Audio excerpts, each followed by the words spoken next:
नमस्कार, मैं राकेश परमार। मित्रों, आज बात तो सबसे ज़रूरी ये था जो समाचारों में कह रहा था सब कि सुशांत केस के जांच करने के लिए सीबीआई की टीम मुंबई पहुंच गई है और वो अपना जांच प्रारंभ कर दिया गया है। खैर, वो हमारी जांच एजेंसियां हैं और हमें उनके काबिलियत पर पूरा भरोसा है कि वो बिल्कुल ही ईमानदारी से, मेहनत से और अपने निपुणता से उसकी जांच करेगी। आज मेरा मुद्दा वो नहीं है। सबसे पहले बातों की शुरुआत करने के पहले मैं भारत के पहले राजनीतिक रूप से अनभिज्ञ, प्रधानमंत्री के अनुभव से अनभिज्ञ, साफ सुथरा व्यक्तित्व और युवा होनहार प्रधानमंत्री स्मृति से श्री राजीव गांधी जी के आज जन्मोत्सव पर मैं उनको अपना सादर प्रणाम निवेदित करता हूँ। ईश्वर उनको अपने पनाहों में रखे होंगे और उनसे अपने सारे लोगों की दुआओं शुभकामनाओं से लाभान्वित हो होंगे। श्री राजीव गांधी जी को सत सत नमन। मित्रों, आज मेरा हेडिंग है कांग्रेस के राम। मैंने लिखा है कांग्रेस के राम, हे राम या राम राम। मतलब ये राम राम जो शब्द होता है वो पश्चिमी उत्तर प्रदेश में एक दूसरे को प्रणाम करने के लिए, अभिवादन के लिए कहता है राम राम है जी। ये हमारे गांव में भी और राम राम है जी। और कई बार मान लो आप चलते हो ना और किसी गंदगी पे पाँव पड़ जाते कहते राम राम राम राम राम राम। ये राम राम है। अरे प्रेमनाथ देवी जी को नमस्कार। तो अब मैं आज चर्चा करें कि जो कांग्रेस के राम है वो हे राम है। गांधी जी को 2 गोली अंदर गए, उनके मुंह से हे राम निकला। पूरा जीवन राम नाम के विरोध करने वाले और मुस्लिम परिस्थिति की प्रकाष्ठा करने वाले मोहनदास करमचंद गांधी जी को जब 2 गोली अंदर गई, मतलब लगी, मतलब मेरे बात का कोई दूसरा अर्थ मत निकालिएगा। वो गांधी जी इस देश के बहुत बड़े नेता थे। अरविंद केजरीवाल उनके सामने कुछ भी नहीं है। केजरीवाल तो उनके सामने मतलब पानी कम चाय भी नहीं है। वो तो गांधी जी इतने बड़े थे। तो लेकिन जब उनके 2 गली नाथुराम गोडसे ने मारा तो उनके मुंह से हे राम ही निकला। अंत यही होता है, आपको राम के नाम पर ही आना पड़ता है। सुनील सिंह को नमस्कार। तो क्या मैं ये मानूं कि गांधी जी के अंतिम समय में हे राम निकलने वाला कांग्रेस के अंतिम समय में हे राम निकल रहा है, या किसी गंदगी पर पाँव पड़ने पर राम राम राम राम आता है वो राम राम है? इसी विषय पर आप सबों का आशीर्वाद चाहूँगा। मैं चाहूँगा प्रेमनाथ देवी जी कृपया मुझे मार्गदर्शन करें। आप विद्वान आदमी हैं और इस विषय पर मुझको बढ़िया मार्गदर्शन दे सकते हैं। मुझे ये इसलिए कहना पड़ रहा है कि आज राजीव गांधी जी के जन्मोत्सव पर कांग्रेस शासित प्रदेशों और जहाँ अभी अभी कांग्रेस सत्ता से अलग हुई है, उन्होंने राजीव गांधी जी के नाम पर कहीं राजीव इंदिरा गांधी रसोई का कार्यक्रम चालू किया है, तो कहीं कुछ चालू किया है, कहीं पर कांग्रेस का राम राज्य का एक पूरा बैनर लगाया हुआ है। भाजपा ने उसके रिएक्शन में कहा कि वो नकली राम है, ये असली राम है। मतलब अब राम अपने असली और नकली वाला बात है। राम तो वैसे भारतीय जनता पार्टी के भी नहीं थे, वो तो साधु संतों के थे। और साधु संतों के वजह से जब इसमें वोट बैंक दिखने लगा, अरे आदरणीय रेखा जी को सादर प्रणाम। कैसे हैं रेखा जी? अमेरिका में तो इस टाइम आप लोगों का शाम वाम हुआ होगा। कृपया आपके राम का बात हो रहा है तो मैं चाहूँगा कि आप अपना आशीर्वाद दीजिए। आजकल आपके देश भारत में राम नहीं, आपके अमेरिका में भी राम है, क्योंकि 5 तारीख को जब यहाँ मंदिर का आधारशिला रखा जा रहा था तो अमेरिका के स्क्वायर में भगवान राम का लेजर शो हुआ था। आप तो अमेरिका में है, देख ही रही होंगी। तो रेखा जी को सादर प्रणाम। कृपया मार्गदर्शन दीजिए। कांग्रेस के राम हे राम या राम राम। मैं इसलिए कह रहा हूं कि असल में सच्चाई की अगर बात हो तो भारतीय जनता पार्टी से पहले कांग्रेस ने राम मंदिर आंदोलन में हाथ डाला, कूदना पड़ा या छुआ, जो कहिए। 1984 में आदरणीय इंदिरा जी का देहांत हुआ। श्री राजीव गांधी जी देश के प्रधानमंत्री बने तो सबसे पहली बार उस सीट पर बैठे हुए नेता थे जिन्होंने तिलक लगा करके सार्वजनिक जगहों पर अपना फोटो खिंचवाया। मतलब वो मालूम है वो जाएंगे तो कैमरा वाला फोटो खींचेगा। अब हमारे जैसे कहना थोड़े पड़ता है कैमरा, यार सुनो जरा एक फोटो खींच देना। मैं जैसे मोदी जी के कारवा के पार्क में गुजरूँ उनको कि बगल में तो जाऊँगा नहीं, तो बोलेगा 200 रुपये लेंगे। तुम 400 लेना है, अगर फोटो बनाऊँगा 500 दूंगा। जरा देखना जैसे मोदी और मेरी फ्रेम में बड़ा फोटो खींच देना। तो प्रधानमंत्री तो उनको ऐसा कहने की तो जरूरत है नहीं, उनको तो कैमरा वाला फॉलो करता रहता है, उनको तो बचना पड़ता होगा कैमरे से। उनको पता था कि हमको क्या करना है, क्या दिखाना है, तो टीका लगा करके पहली बार आए। उसके बाद राम मंदिर आंदोलन के हवा को भाजपा के तरफ से मोड़ने के लिए उन्होंने राम मंदिर का ताला खुलाया। हालांकि आज एक बहुत बड़ा अधिकारी का एक बुक के रिलीज हुआ है आज राजीव गांधी जी के जन्मोत्सव पर, जिसमें उन्होंने ये दावा किया है कि राजीव गांधी जी को तो पता नहीं था कि मंदिर का ताला खुल गया। मैं इन सब बातों पर भरोसा नहीं करता, क्योंकि ना तो मैं ताला खुला उस वक्त मैं यहाँ था, ना ही उन्होंने मेरे सामने फ़ोन किया ताला खुलने वाले को, क्योंकि ताला तो कलेक्टर के आदेश से खुलता है। कलेक्टर को मुख्यमंत्री आदेश देता है, प्रधानमंत्री नहीं देता। लेकिन ऐसा क्या सीन थी मुझे इसकी जानकारी नहीं, लेकिन अब तक यही प्रचारित किया जाता था कि राजीव गांधी जी ने ताला खुलवाया। और वही उतना वरिष्ठतम अधिकारी ने अपने किताब में दावा किया है कि राजीव गांधी जी को पता नहीं था कि कोई ताला खुला हुआ है। अब ये एक अलग विवाद है, मैं उस पर भी नहीं जा रहा हूँ, ओंकार नाथ सिंह जी को नमस्कार। लेकिन ये ज़रूर है कि राजीव गांधी जी को ताला खुलवाने का श्रेय जाता है, क्योंकि उस वक्त उनको अपने बहुमत के घमंड में, बहुमत का आधार पर जिस तरह से नरेंद्र मोदी जी बहुमत में पगलाए हुए हैं और स्वर्ण हितों की रक्षा की जहाँ कहीं बात उठती है तो उस पर कुठारघात करते हैं और तुरंत बिल ले आ करके उसको निष्प्रभावी कर देते हैं कि कहीं से स्वर्ण समाज मुंडी उठा करके जीने के योग्य ना रहे, इसलिए वो करते हैं। उसी तरह से राजीव गांधी जी ने किया था, उनको अपना 3 तलाक मामले पर सुप्रीम कोर्ट के आदेश को धत्ता बताया था और इसलिए उनको काउंटर में ये किया। और उनका दूसरा एक राजनीतिक था कि उस वक्त उस केस को भाजपा बहुत भुनाना चाहती थी, मुस्लिम परिस्थिति दिखाने और हिंदुओं में पैठ बनाने, और राम मंदिर का आंदोलन तो उनका शुरू से था। उस तीनों को काउंटर करने के लिए उन्होंने ये ताला खुलवाया था। लेकिन नरसिम्हा राव साहब को कोई काउंटर उंटर नहीं था। नरसिंह राव साहब बेसुध रूप से ईमानदारी से चाहते थे कि वो विवादित ढांचा ढह जाए और एक भव्य राम मंदिर बने, क्योंकि उन्होंने अपने कान में तेल डाल करके दरवाजा बंद कर लिया और अपने स्टाफ को बोला कि खोलना मत, अंदर मेरे को सूचना मिलती रहेगी जब पूरी मंदिर ध्वस्त हो जाए। सॉरी, मंदिर तो वो विवाद के रहने से नहीं हुआ, विवादित ढांचा ध्वस्त हो जाएगा, मैं खुद ही बाहर आ जाऊँगा। लेकिन कभी भी कांग्रेस अपने पूरे राजनीतिक सर्वाइवल अंत मतलब 2014 तक जब उनकी दुर्गति हो गई, वहाँ तक उन्होंने राम को स्वीकारा नहीं, राम के नाम को माना नहीं। 2014 के बाद जब 2019 में चुनाव हुआ, उनको पता चला कि मेरा करीब करीब अब सर्वाइवल ही मुश्किल हो रहा है, छिन्न मिटने को है, एक था कांग्रेस की स्थिति आ जाएगी, कोई कांग्रेस भी था इस देश में, तब भी उन्होंने राम का सहारा नहीं दिया। आज मैं एक चैनल पर 5 बजे से 6 बजे तक था, प्रियंका गांधी के एक बयान पर मैं आगे आऊँगा। उन्होंने बयान दिया था कि अब की बार का अगला अध्यक्ष कांग्रेस में गांधी परिवार से अलग होगा। इसी मुद्दे पर मैं उस चैनल पर था, तो हमने एक बात रखा जिस पर मैं आगे सिलसिलेवार तरीके से आपके सामने रखूँगा। मेरा ये कहना है कि कांग्रेस की स्थिति होती है 4 कदम आगे और 40 कदम पीछे। सबसे पहली बार अभी वर्तमान राजनीति में कांग्रेस और भाजपा दो ही चीज़ राष्ट्रीय राजनीति में है प्रचार रूप से, बाकी तो क्षेत्रीय दल हैं। दोनों में एक तो साफ है कि भारतीय जनता पार्टी ने अंततः शुरू से लेकर अंत तक राम को छोड़ा नहीं, और राम नाम की प्रसाद ही है कि वो 2 सीट से लेकर के अब 400 सीट तक की स्थिति में आ गई है कि अब 400 सीट भी हम जीत सकते हैं। अपने दम पर सरकार बनाई है। कोलैबोरेशन को इसलिए कोलिशन पार्टनर को रखी है कि भाई उसका वो कमिटमेंट था, चुनाव पूर्व प्री पोल इलेक्शन था, इस वजह से उन्हें रखा हुआ है, लेकिन अब अपने बल पर है। लेकिन कांग्रेस डबल माइंडेड है, कभी कहती हाँ, कभी कहती ना, कभी कहती हाँ, कभी कहती ना। हर मामले में वो हाँ ना कहती है। अब आज उन्होंने एक राम राज्य की परिकल्पना दिया है, तो पहले आप राम को मानेंगे तब ना राम का राज्य होगा। मैं आदरणीय ओंकार नाथ सिंह जी का इज्जत करूँगा तभी तो बोलेंगे प्रणाम जी, आदरणीय प्रेम निवेदन जी, आदरणीय रेखा सिंह जी, इन लोगों को मैं इज्जत पहले दे रहा हूँ, तभी तो देखते ही प्रणाम किया।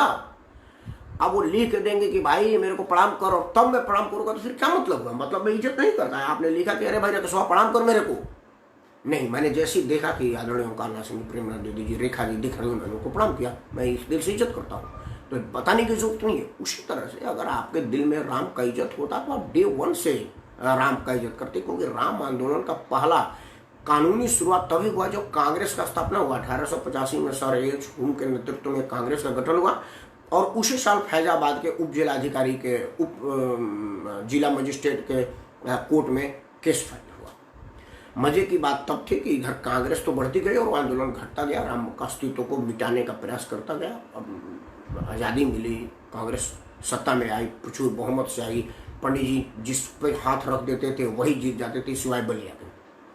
मतलब बलिया में ही 1952 के मेन चुनाव में पंडित जी ने फलाना आदमी पर हाथ रखा, वो भी कौन, मालवीय जी के भतीजे जिन पर हाथ रखा, वो भी साधारण आदमी नहीं थे। लेकिन बलिया की बगावती धरती तो 1857 की धरती है, वीरों की धरती, बलिदानी प्रवेश बागी बलिया उत्तर प्रदेश। उन्होंने अपने एक आदमी को इंडिपेंडेंट जीता दिया। वो एक बलिया में उनका नहीं चला, बाकी देश भर में चल रहा था। तब उन्होंने राम को कोई महत्व नहीं दिया। सुप्रीम कोर्ट में एफिडेविट डाला कि भाई देयर नो एविडेंस राम, एक ये मैथड नया धमाका है। अब आज डबल है कि जो हम तो सामाजिक लोग हैं, बातचीत करते रहते, किसी छोटे मोटे चैनलों पर भी आते रहते, तो कई तरह के लोग आते हैं। 3-4 दिन पहले मैं 3-4 दिन परसों ही शायद, हाँ परसों था, ये मुनव्वर राणा की उस बदतमीजी पर मैं एक जगह था, एक चैनल पर, तो वो बात कर रहा था। उसमें से एक कहा, 2 मुस्लिम लोग भी थे जो मुनव्वर राणा के पक्ष में बोल रहे थे। मैं एक राजनीतिक विश्लेषक में था और एक भारतीय जनता पार्टी के थे।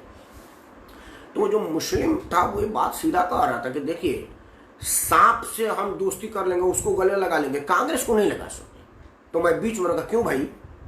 बोला देखिए, कांग्रेस कभी मुसलमान का नहीं रहा है, मुनव्वर राणा को छोड़ दीजिए, कभी नहीं रहा है। कांग्रेस को तो हम वही जिताते हैं कि हम मोदी को और कोई नहीं हरा सकता, कांग्रेस हराएगी। बड़ा हम तो वोटर तब से नहीं है जब पाकिस्तान 2 फाड़ में कर करके कांग्रेसों ने बांग्लादेश बना दिया। मतलब भारत का रहने वाला मुसलमान पाकिस्तान के टूटने से, बांग्लादेश बनने से, कांग्रेस से खफा हो गया है। और वो कह रहा था कि देखिए, अब राम मंदिर का आंदोलन हाइप पर है और राम परस्ती के लोग सरकार में है, तो कांग्रेस भी अब कहने लगी कि मैं भी राम को मानता हूँ। मतलब ये उन्होंने जो शब्द कहा मैं नहीं कहूँगा, मतलब दोहरी मानसिकता के लोग, हालांकि उन्होंने कुछ और कहा था, आमतौर पर मैं इस्तेमाल करता हूँ टीवी डिबेट में, लेकिन यहाँ मैं नहीं कहूँगा, मेरा प्लेटफॉर्म है कि कांग्रेस वो है, डबल माइंडेड है। उन्होंने कुछ और कहा था। अब स्थिति क्या है कि कांग्रेस अब जिस पर मुस्लिम परस्ती के लिए इतना था कि भारत का प्रधानमंत्री, लोकतांत्रिक देश का लोकतांत्रिक तरीके से ना चुना हुआ प्रधानमंत्री, मतलब नामित प्रधानमंत्री सरेआम कह रहा है कि इस देश के रिसोर्स पर पहला अधिकार अल्पसंख्यक का है। और एक तरफ आपने कहा, मतलब आप धोबी के वो वाले हो गए, ना घर के ना घाट के, ना तो आप हिंदू आपको अपना सका, ना ही आपको मुसलमान मानने को तैयार हुए। मतलब आपकी स्थिति चीचा लेदर जैसी होगी। अब आप अंत में, अब पश्चात खोद का जब चिड़िया चुगे थे, अब आप चाहे राम नाम का धुन बने या राम नाम का अलग जगाइए, आप तो कुछ होने वाला है नहीं। क्योंकि आपको हिंदू मान लिया कि आप एंटी हिंदू जो है, आप हिंदू के विरुद्ध हैं, और मुसलमान मान लिया ये किसी के नहीं है। मतलब आपकी स्थिति कल्याण सिंह जैसी हो गई कि अमर सिंह ने मुलायम सिंह और कल्याण सिंह की दोस्ती करवा दिया, ताकि मुलायम सिंह की छवि भी प्रभावित हो और कल्याण सिंह राजनीतिक रूप से खत्म हो जाए। दोनों को अमर सिंह ने करवा दिया था, तो वही वाली स्थिति होगी। ना तो आप इधर कह रहे हैं, ना उधर कह रहे हैं। अब भी आप नहीं इधर उधर हो रहे हैं, आप फिक्स नहीं हो रहे।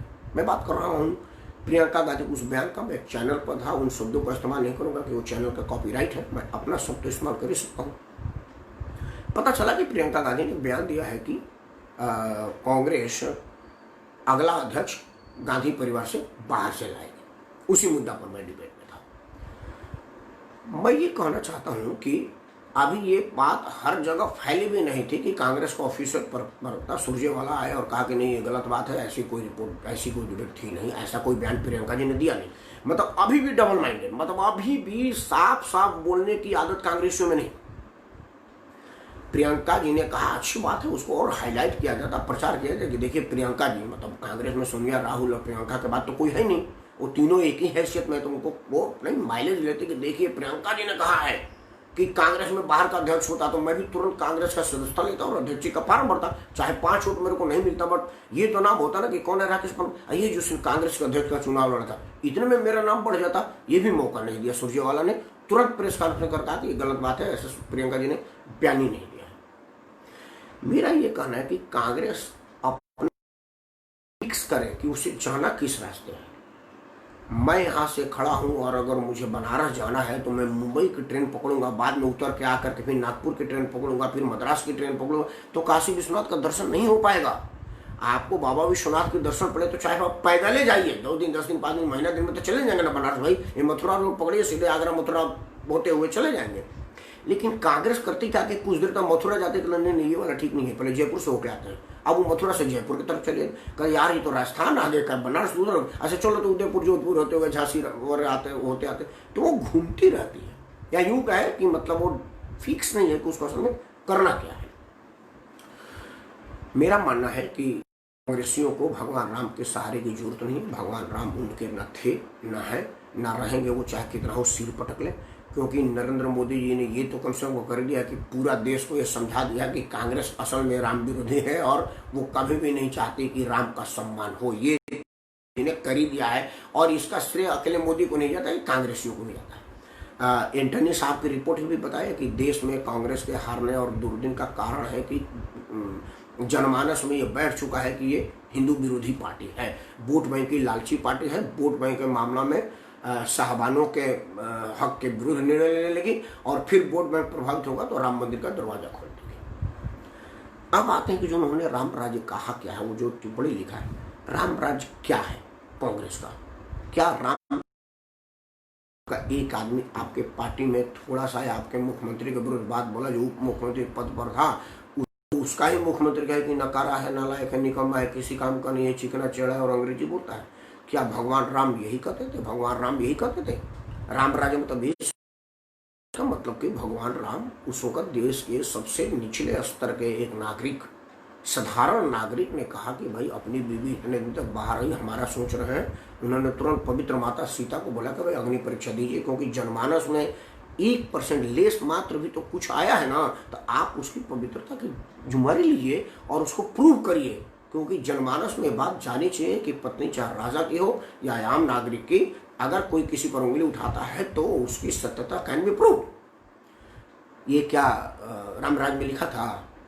दूसरा क्या ये रामराज में लिखा था कि एक अदना सा आदमी आपके प्रियंका गांधी के विरुद्ध में बात बोल दे और आप कुछ ना बोले, और एक बहुत बड़ा आदमी अगर प्रियंका गांधी के ट्वीट का रिट्वीट ना करते आप उसको पार्टी से बाहर निकाल दें? ये रामराज में लिखा था। ये रामराज में कहीं लिखा था कि राहुल जी से सताया करके प्रियंका जी पर, प्रियंका जी से सता के राजमाता जी पर, फिर राजमाता जी से जब चुनाव आए कोई भैया भूल गई क्या, क्योंकि कार्यवाहक अध्यक्ष 6 महीने तक रहता है और आप 6 महीने से बेसी हो गया है, अब जल्दी करेंगे तो आपका पार्टी का रजिस्ट्रेशन कैंसिल कर देंगे। तब आपको याद आया कि यार एक अध्यक्ष चाहिए, तो अब आप अध्यक्ष कहिए तो आपको बेचैनी लगी है, क्योंकि प्रियंका और राहुल में आपस में लड़ाई हो रहा है कि अध्यक्ष मैं बनूं, मैं बनूं, मैं बनूं। दोनों एक दूसरे के काउंटर कर रहे हैं, एक दूसरे को काट रहे हैं। प्रियंका गांधी ने उसमें राहुल गांधी को काटने के लिए बाहर का संगोपा छोड़ाया था कि लोग राहुल गांधी को फिर से अध्यक्ष ना बना दें। उनका विचार था कि भाई एक जगह राकेश सुकेश परमार जैसे, ओंकारनाथ सिंह जैसे, त्रिपाठी जी जैसे, तिवारी जी जैसे, द्विवेदी जी जैसे लोगों को बना दिया जाए और बाद में उनको हरवा दिया जाए, माटी पलीत कराया जाए। बोले यार देखो जी, मैंने ये प्रेमनाथ दीदी जी को बनाया तो था कि बड़े सीनियर बुजुर्ग आदमी है, मैंने सोचा कि बना दूं ताकि पूर्वांचल से लेकर के और महाराष्ट्र तक इनका अप्रोच है, नहीं चल पाए। ओंकारनाथ सिंह को बनाया तो था, देश कहाँ चल पाए, बक्सर से बाहर इनको कुछ चिन्हा ही नहीं। आप यही कहना चाहते थे तो होगा कि भाई कुछ लोग एक संगूपा छोड़ेंगे। तो देखिए सोनिया जी कभी तो देख लिया गया, राहुल गांधी लगातार फेल होते, क्यों ना एक बार कांग्रेस प्रियंका के संग, यही आप चाहती हैं आप, इसीलिए आपने बाहर का संगूपा छोड़ा है। असल में आपकी अपनी लड़ाई है और लोगों को रामराज की कल्पना दे रही है। क्या रामराज में ही कल्पना था? रामराज में तो ये था कि जिस माता कैकेयी ने भारत के राजगद्दी के लिए राम का वनवास मांग लिया था और भगवान राम जिनको कल शपथ लेना था और युवराज से महाराज बनने वाले थे, उन्होंने लेस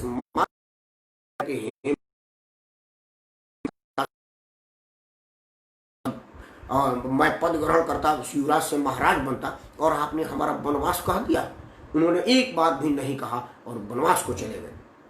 अब जब भरत जी को पता चला कि यार मेरी माता जी ने भगवान राम को मेरे लिए कहा दिया, तो उन्होंने माता से मिलना ही छोड़ दिया। 14 साल तक जब तक भगवान वन से वापस नहीं आए तब तक वो माँ के दरबार में नहीं गए।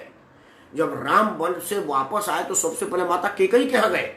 कैकेयी क्या देखे भाई यहाँ भरत नहीं है, तो उनकी पत्नी बोले कि भरत जी यहाँ पर नहीं आते हैं, उनको इस बात की गिल्ट है, अंग्रेजी तो नहीं बोले होंगे, इस बात की तकलीफ है कि उन्होंने मेरे लिए आपसे राजगद्दी छीन ली थी। तो दौड़ के जाते हैं, कहते पहले ले क्या से कोई गलती नहीं। क्या यही रामराज, ये कांग्रेस में राज है कि एक भाई की गद्दी छीनने के लिए बहन साजिश रच रही है? यही रामराज है। कमलनाथ जी को या कांग्रेस को, दिग्विजय सिंह को तो ये बताना पड़ेगा ना कि अमेठी में स्मृति ईरानी हारे या कि कांग्रेस की महारानी हारे। चुनाव किस लिए हारे राहुल गांधी? राहुल गांधी की चुनाव में था कांग्रेस की भागदौड़ तो प्रियंका जी को नहीं था, क्योंकि प्रियंका जी राहुल गांधी के चुनाव क्षेत्र और रायबरेली और अमेठी 2 ही जगह चुनाव देखते थे। बाकी सोनिया जी और राहुल जी पूरे देश में चुनाव देखते थे। तो वहाँ पर बहन जी के जी में भाई जी लगा करके चले गए और भाई जी बहन जी की राखी में मीठी सीट मांग ली कि भाई अगला बार कहा जाए कि चलो तुम वहाँ से केरल और कर्नाटक बॉर्डर से लड़ ही रहे हो, वहीं लड़ो, बहन जी को यह राखी कर था। इसी को रामराज बोलते हैं। ये सब बातें तो देश की जनता आपसे पूछेगी कि भाई आपका रामराज का मतलब क्या है। तब जाकर के आपको समझ में आएगा कि रामराज का मतलब क्या है। क्योंकि रामराज में बुजुर्ग दशरथ राजगद्दी से हट गए, लेकिन उनको लात मार करके राजमहल से नहीं निकाला गया था, जिससे सीताराम के सिर को निकाला गया। ये भी तो पूछा जाएगा भाई रामराज का मतलब यही है क्या। तो आपके लिए कहा गया, हमारे भोजपुरी में दोनों हमारे सज्जन लोग भोजपुरी समझते हैं। हमारे कहा जाता है ना कि कुचकुचवा, उस चिड़िया का नाम मैं नहीं जानता क्या बोलता है, हमारे गांव में उसको कुचकुचवा बोलते हैं। मतलब कुचकुचवा मतलब ऐसे बड़ा होता है, थोड़ा सा कौवे जैसा होता है लेकिन भूरा होता है, मतलब कौवे के साइज का होता है, भूरा होता है। अगर आप दोनों में से कोई आदमी जानता हो तो उसका नाम लिखे। हमारे भोजपुरी में उसको कुचकुचवा बोलते हैं। कहा जाता है कि कुचकुचवा गइल हंस के चाल सीखे तो अपन भूला गए। मतलब वो गया था बेचारा हंस का चाल सीखने की, मैं हंस जैसा चलूंगा, हंस का चाल तो नहीं सीखा, अपना ही भूल गया। तो वो कूद कूद कर चलता है। वो एक पंछी होती है, वो ऐसे से, मतलब पंछी ऐसे से चलता है ना, वो से नहीं चल, ऐसे ऐसे कूद कूद के चलता है और कूद कूद के ही अपना फ्लाइट उड़ता है। तो आप भारतीय जनता पार्टी का चाल सीखने जाएंगे, आप अपना ही भूल जाएंगे। फिर लोगों को एक कंफ्यूजन हो जाएगी कि आप असल में हैं क्या, रामराज के मानने वाले हैं कि अल्लाह को मानने वाले हैं। आप हैं क्या? आपका प्रवक्ता वो एक शैतान आदमी है, उसका नाम मैं नहीं लूंगा, मुंह गंदा हो जाएगा मेरा। कोर्ट ने कह दिया कि हिंदू कोई धर्म नहीं होता, तो इस देश में इस्लामी धर्म है। भाई दुनिया में अगर कोई धर्म है तो इस्लाम है, तो तुम लोग इस्लाम को स्वीकार कर रहे हो। तो क्या आपका रामराज ये है कि आपका ऑफिशियल प्रवक्ता जो आपके बाद मुंह फाड़ करके टीवी पर रखता है, वो आकर के कहे कि हिंदू तो कोई धर्म ही नहीं है, तो तुम लोग धर्म तो सिर्फ इस्लाम है। तो आप 4 कदम आगे और 40 कदम ऐसे पीछे बढ़ते रहिएगा तो आप कहीं का नहीं रहेगा। खुदा मिले ना विशाले सनम, न इधर के हुए ना उधर के हम। इसलिए मैं कांग्रेस से कहना चाहूँगा कि आप बिल्कुल सद्बुद्धि आ गए। आप राम पर कोई भारतीय जनता पार्टी का पेटेंट नहीं है, राम सबके हैं। आपका ये बात मैं बिल्कुल मानता हूँ, राम सबके हैं, लेकिन सबका का मतलब है कि सबके सम्मान के हैं। आप सब राम का सम्मान करिए, आप सब राम को बेचिए मत, आप सब राम के नाम को भुनाइए मत, आप सब राम के नाम का कमाई मत कीजिए। आप राम का नाम लीजिए और अपने आप को छोड़ दीजिए कि जाहि विधि रखे राम वाही विधि रहिए। देखिए भगवान राम आपका कल्याण करेंगे। लेकिन भगवान राम, एक रामायण चौपाई है कि लेस मात्र भी अगर मन में कपट होता है ना, वो चौपाई में बढ़िया से नहीं कहा मानो, इसलिए उसका हिंदी रूप बताता हूँ कि राम ने कि मन लेस कपट कुछ है, वो भूल रहा हूँ मैं, तुलसीदास जी की चौपाई को होगा। उसका हिंदी में मतलब है कि भगवान राम उसको नहीं मिलते जिसमें मन में लेस मात्र भी छल प्रपंच और कपट हो। राम उसको नहीं मिलते। राम उसी को मिलते हैं जिनके मन में समर्पण हो, जिनके मन में त्याग हो, करुणा हो, दया हो और दूसरे के प्रति सम्मान हो। कांग्रेस अगर जब तक एक दूसरे के सम्मान नहीं करेंगे, भगवान राम उसके नहीं हो सकते और उसका राम नहीं हो सकता। इन्हीं शब्दों के साथ मैं चाहता हूँ कि भगवान राम कल्याण करें और कांग्रेस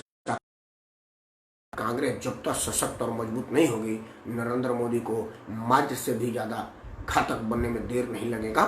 इसलिए नरेंद्र मोदी बहुत बढ़िया काम करे, इसके लिए कांग्रेस को बहुत मजबूती से जमे रहना है। मैं चाहता हूँ, दुआ करता हूँ कि कांग्रेस जमा रहे विपक्ष में ही मजबूत से।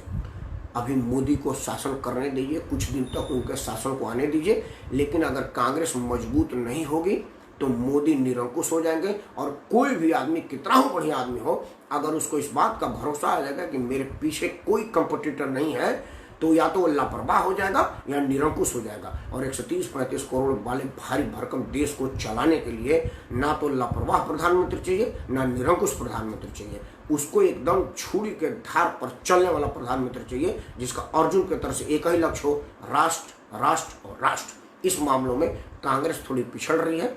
कांग्रेस की मजबूती की हम दुआ मांगते हैं, परमपिता परमेश्वर से ये प्रार्थना करते हैं कि आज कांग्रेस ने ये स्वीकारा है कि राम सबके हैं और कांग्रेस का राम राज्य है। मैं भगवान से प्रार्थना करता हूँ कि वो आप पर अपना आशीर्वाद बनाए रहें। इन्हीं शब्दों के साथ आप सबको जय श्री राम।